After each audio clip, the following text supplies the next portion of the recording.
পড়ুয়াদের ট্যাবের টাকা গায়েবের জের, আবাস তালিকাভুক্তদের টাকা দিতে সুরক্ষা বলয় রাজ্যের। সাইবার প্রতারকদের থেকে বাঁচতে নিজস্ব পোর্টাল তৈরি করল পঞ্চায়েত ও গ্রাম উন্নয়ন দফতর।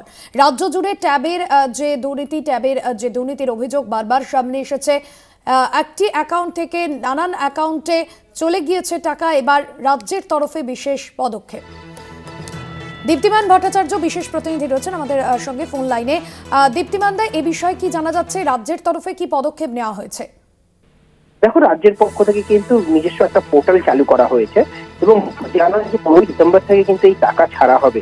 সেক্ষেত্রে এই যে নিজস্ব পোর্টাল চালু করা হয়েছে, এই নিজস্ব পোর্টাল থেকেই কিন্তু এবার যারা যারা এর উপভোক্তা রয়েছে, যারা যারা এর ফেসিলিটি পাবে, তাদের কাছে কিন্তু SMS যাবে এই পোর্টালের মাধ্যম থেকেই। অর্থাৎ এই সাইবার যারা হ্যাকার রয়েছে, যারা এর আগের বার বিভিন্ন ট্যাব কেলেঙ্কারির সঙ্গে জড়িত এবং কিভাবে করা হয়েছে সেই জিনিসগুলোকে কিন্তু মাথায় রেখেই সেইভাবেই কিন্তু এক্সপার্টদের সঙ্গে মতামত নিয়েই কিন্তু এই পোর্টাল তৈরি করা হয়েছে এবং যাতে কোনো রকম ভাবে এই টাকা নয় না হতে পারে, খুব স্ট্রিক্ট রাজ্য সরকার, তাই এই ব্যবস্থা নেওয়া হয়েছে এবং নিজস্ব পোর্টাল এটাকে চালু করা হয়েছে যাতে এই পোর্টালের মাধ্যমেই সবার কাছে টাকা যায়, মেসেজ যায়।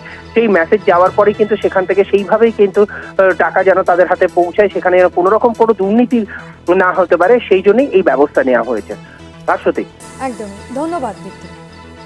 15 ডিসেম্বর পর থেকে যে ট্যাবের টাকা গায়েবের জেরে আবাস তালিকাভুক্তদের টাকা দিতে সুরক্ষা বলয় রাজ্যের।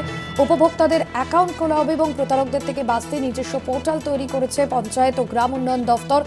এবং পোর্টাল থেকে SMS করে উপভোক্তাদের জানিয়ে দেওয়া হবে। উপভোক্তাদের অ্যাকাউন্ট ভ্যালিডেশন করতে খোলা হবে ক্যাম্প। 15 ডিসেম্বরের পর থেকে নির্বাচিতদের টাকা দেওয়া শুরু করবে রাজ্য।